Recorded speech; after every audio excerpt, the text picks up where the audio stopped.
This video is for the pro-Palestinians. I've noticed you are completely ignorant of the history of the conflict, so let me help you out. I'm going to start with a few obvious and boring facts before moving on to the mind-blowing stuff. First, Zionists didn't arrive out of nowhere in 1948. Zionist immigration began in 1881, almost 70 years before Israel was established and 40 years before the British revived the name Palestine after almost 2,000 years during which the name wasn't officially used. The land was officially called Palestine only twice in history. The first time was when the Romans renamed Judea to Palestine, following a Jewish revolt to erase the land's Jewish identity. And no, there is zero connection between today's Palestinians and the ancient Philistines, the sea people who invaded from Greece and disappeared 800 years before the Romans. The second time was in 1920 when the Ottoman Empire collapsed and Britain took over. The British chose the name Palestine, simply because it was a name familiar from literature and ancient Roman maps. In fact, Arabs initially viewed the name Palestine as a Zionist term. The Arab leader Ani Bey Abdul Hadi said in 1937, "There's no such country as Palestine. Palestine is a term the Zionists invented."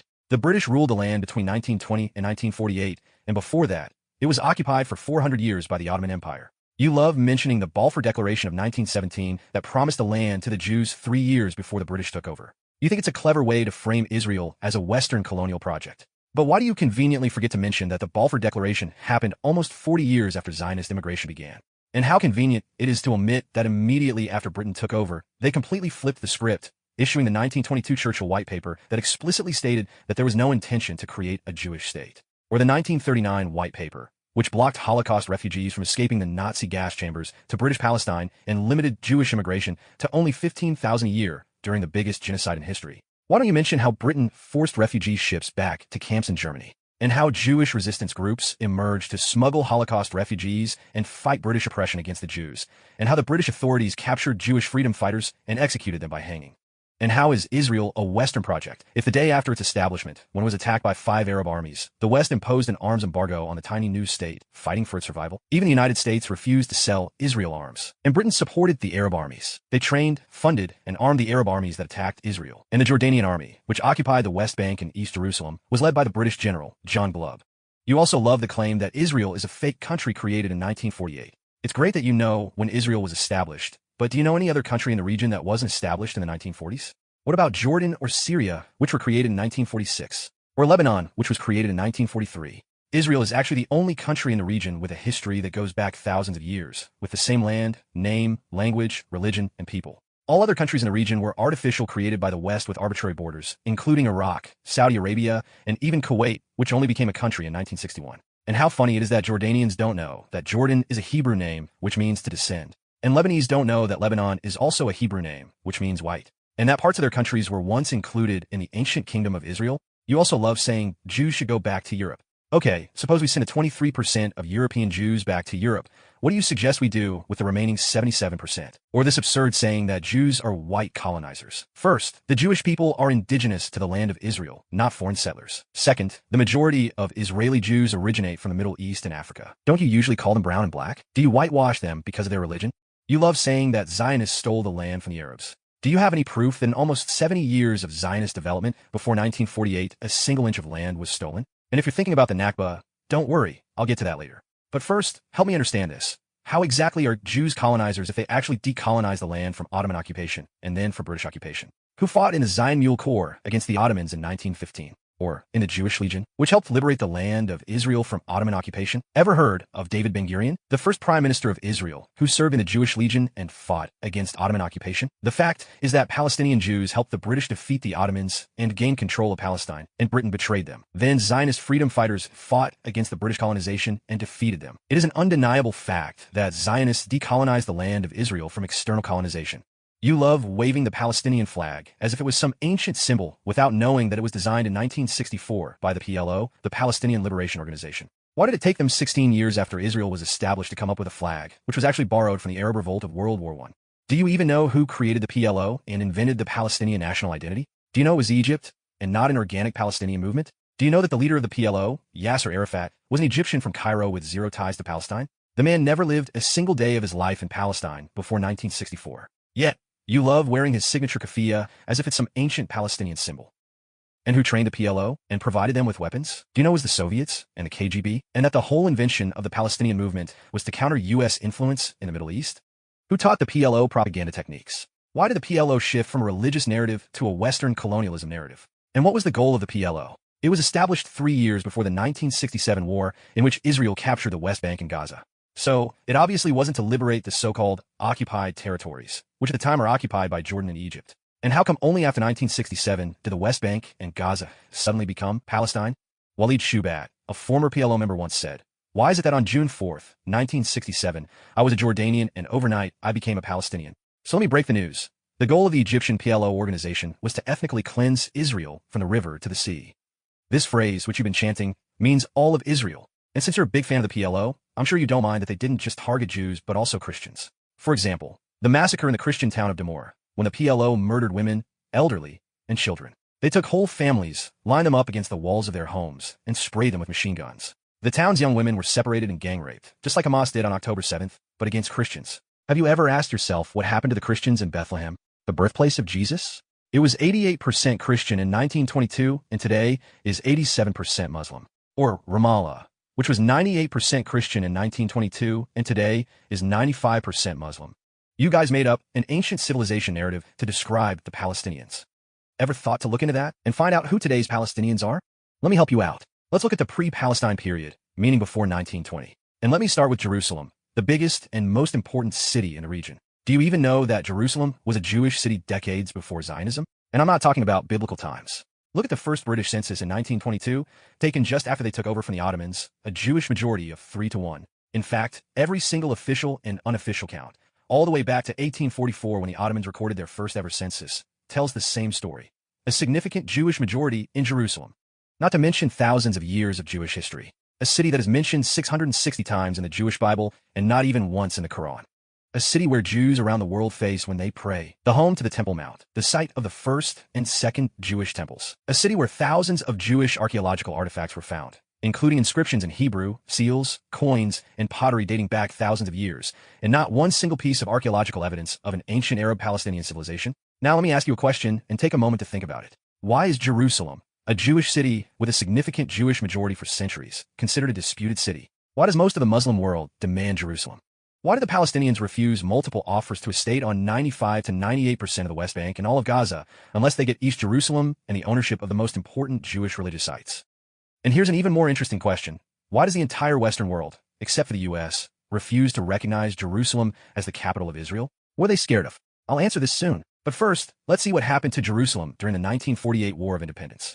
The day after Israel announced its independence, it was simultaneously attacked by 5 Arab armies. During the 13-month-long war, East Jerusalem, including the site of the Temple Mount and the Western Wall, fell to the Jordanians and remained occupied until Israel liberated it in 1967. The Jordanians ethnically cleansed ancient Jewish neighborhoods and settled Arabs in them. They destroyed ancient synagogues and Jewish cemeteries. They stole 38,000 tombstones and used them to build Arab homes in Jewish neighborhoods. No Jews were allowed to live or even visit East Jerusalem, including the Western Wall. Until today, Arabs settled by the Jordanians in these Jewish neighborhoods refuse to evacuate or pay rent to the legal owners. They identify as Palestinians and claim the right to the land they stole. When an Israeli court determined that these squatters must either pay rent or evacuate, the entire world screamed ethnic cleansing. Now let's look at the land outside of Jerusalem before Zionism. Who lived there? The answer is that the land was essentially an empty desert, and I'm going to prove it in 3 ways. First, the land itself. Under Ottoman law, over 80% of the land in Palestine was officially classified as Mawat, which means dead land. These were dead areas including swamps, deserts, and regions with no access to water and roads. Basically, areas with no people that the Ottomans considered unsuitable for settlement. The Zionists legally purchased the Mawat land under the Ottoman Land Code of 1858. In almost 70 years before Israel was established, organizations like the Jewish National Fund transformed these barren and malaria-infused regions into thriving communities. Then there are travelers' and geographers' accounts. In 1867, American author Mark Twain visited Palestine and wrote, "There is not a solitary village throughout its whole extent. There are 2 or 3 small clusters of Bedouin tents, but not a single permanent habitation." In 1887, Lawrence Oliphant wrote, "The country is a considerable degree empty of inhabitants." Alphonse de Lamartine in 1832, "Outside of the gates of Jerusalem, we saw nothing living. We heard no living sound. This land is now a solitude." Carl Beecher described Palestine in 1876 as a neglected, ruined, and barely populated province. Edward Robinson, 1838, "The country is in a state of decay and nearly deserted." James Finn, 1850s, "Whole districts are abandoned, and the few inhabitants are living in extreme poverty and misery."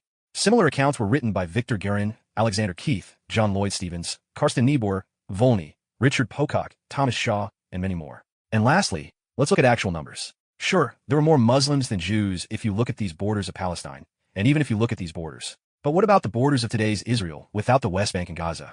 Let's look at the 1922 British census and subtract the West Bank and Gaza.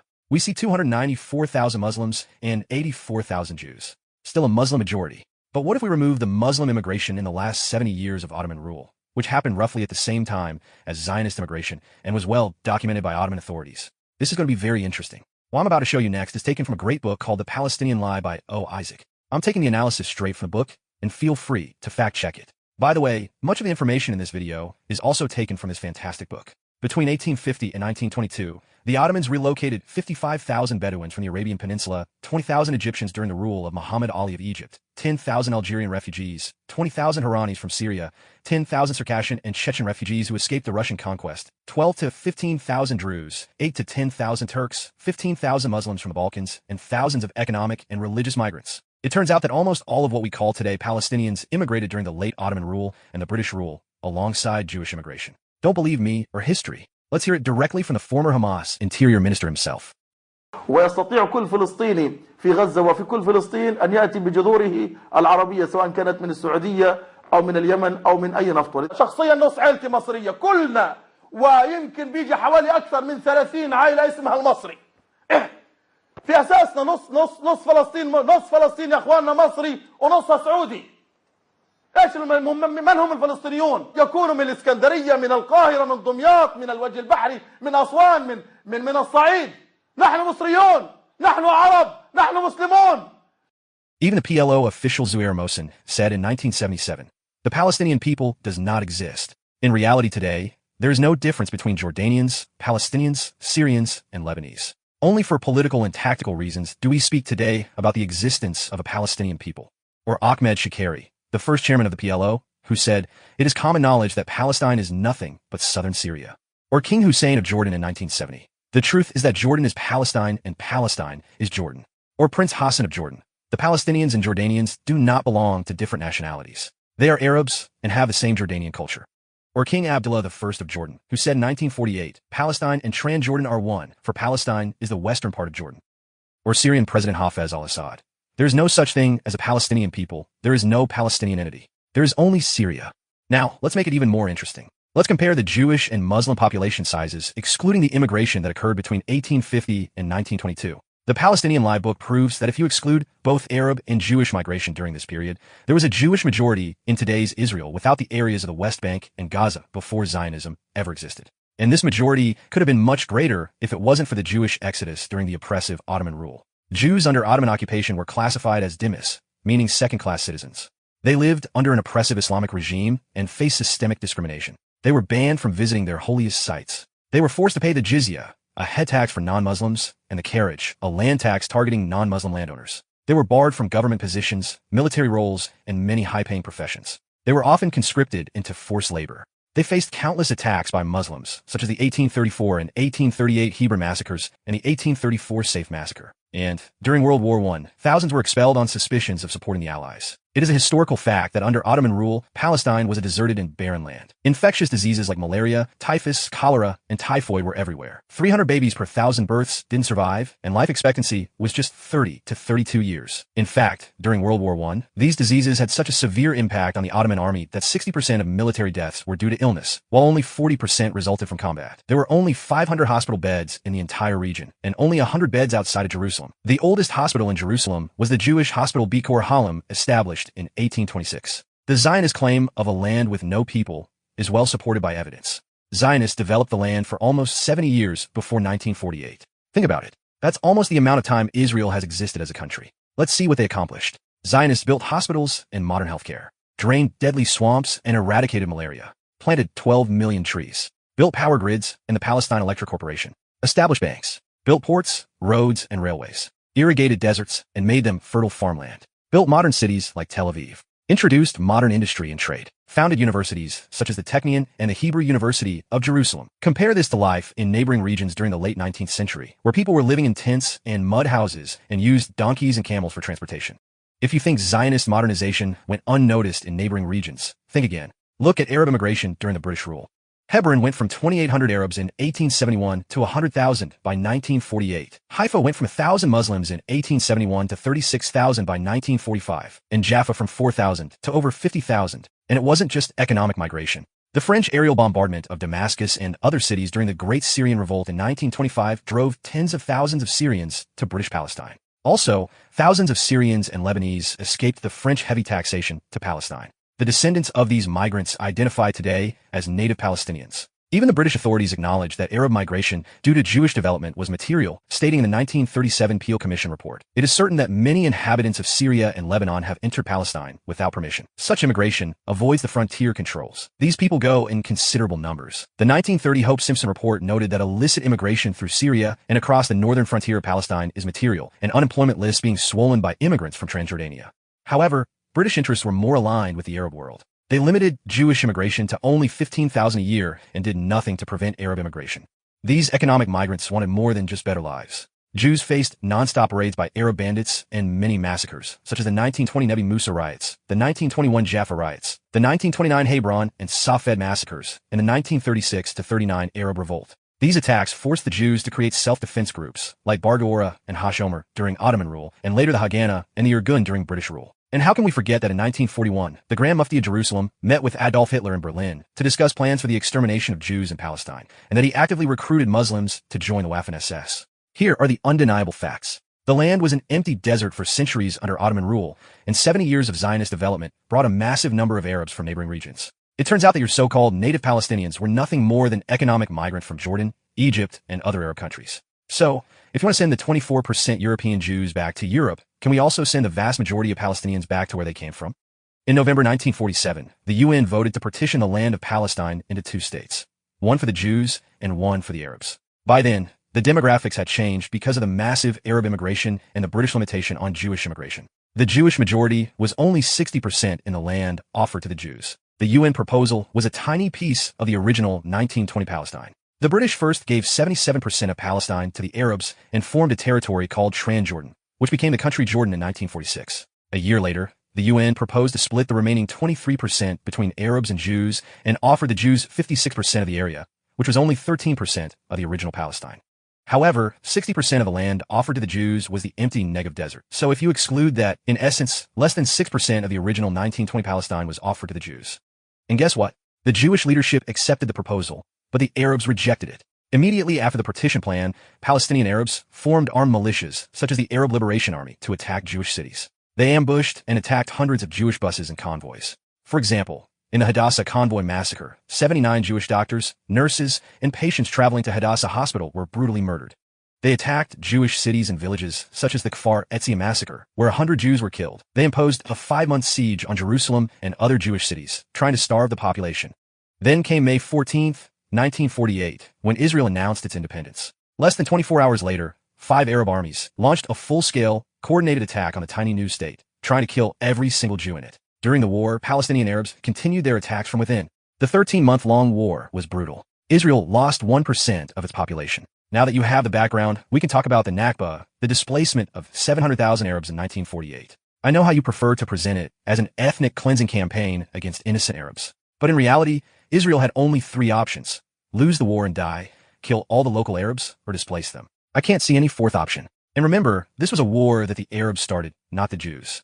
Also, out of the 700,000, most were not forcibly displaced. They voluntarily fled the war or were instructed to leave by Arab leaders on radio broadcasts. Former Syrian Prime Minister Khalid al-Azam admitted that Arab leaders had instructed Palestinians to evacuate temporarily, promising they could return once the Jews were defeated. The 150,000 Arabs who stayed became full citizens of Israel and were granted equal rights as the Jews. Today, they make up about 21% of Israel's population. By the way, while the world obsesses over the Nakba, it seems to have collective amnesia about the 850,000 Jews who were expelled from Arab countries. Do you think the Nakba is the reason why the Muslim world is so obsessed with Israel? Why does Iran sponsor Hamas? Why did Iran, a Shia country, and its Shia proxies, Hezbollah and the Houthis, immediately join the war after October 7th? It makes zero sense. I'm sure you know that Iran and its proxies would gladly kill every single Palestinian who are Sunnis and viewed as infidels by the Iranian regime.